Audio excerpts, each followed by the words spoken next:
Each and every week on our final day of our broadcast week. This week, it's a Wednesday. The team at Local Waste also gives us an opportunity to get things off our chest. It's a little something we like to call Trash Talk.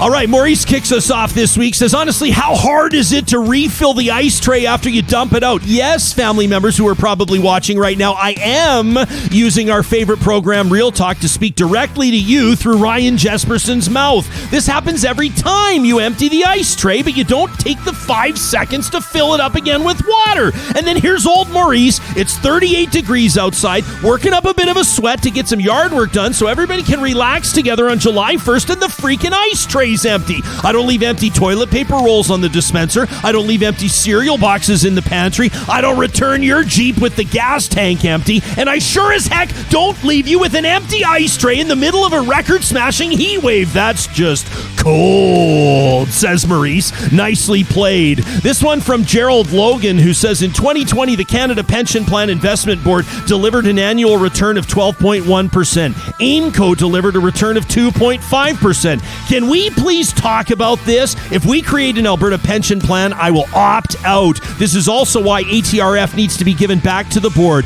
AIMCO's a failure, even to my amateur investor eyes. That from Gerald. How about this one from Sharon, who says, imagine you had a bang-up summer backyard barbecue party planned, and then your neighbor suddenly lost one of their loved ones, and there was grief and funeral arrangements next door. A raucous party with fireworks and face paint might not be the most tasteful thing to do. If you cared about your neighbor, you'd probably bring over casseroles and provide support.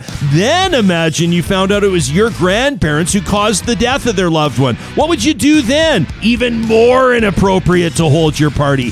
Then you found out that your grandparents caused the death of the loved one in order to provide you with the house that you live in. Now what do? Canceling the party is the bare minimum of showing respect. That from Sharon. How about this one from Devin, who says, with these latest discoveries, we reflect on our country's history and look inward at our own viewpoints, but I'm wondering when it's time to go directly after the Catholic Church and the actual priests and nuns who actually perpetrated these abuses. From my perspective, says Devin, it appears as though there were serial rapists and possibly murderers running rampant in these schools. How else do you process the math on the unmarked graves? He says, I'm talking about something along the lines of the Nuremberg trials. We need to hold these bastards accountable. He says, while the red paint and the church burnings are clearly describing how victims feel, I think a few gallows may be appropriate as well. That from Devin. And we'll wrap up with an email from Ronnie, who says, fireworks exploding over dead children? Talk about shameful. I'm looking at you, Calgary and Edmonton. Put down your Canada Day pancakes and listen.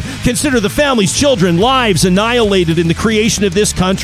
Celebrating Canada Day celebrates colonization, oppression, and genocide against Indigenous peoples. When we shoot off fireworks and get all party-hardy, we fail to acknowledge this genocide and that it's ongoing. Don't let me hear you talk about your disappointment. That's privilege. This isn't cancel culture. This is a reimagining. And if not now, then when? St. Albert's reimagining. So is Fredericton and Victoria, BC. Don't even think of claiming you're an ally if you support fireworks. That's just your performance. That from Ronnie. You can send us an email to trashtalkanytimetalk@ryanjesperson.com is where it's at. No matter what you do tomorrow, we're eager for your perspective, and we'll be back at it live next Monday, July 5th at 8:30 Mountain Time. We'll talk to you then, everybody. See you soon.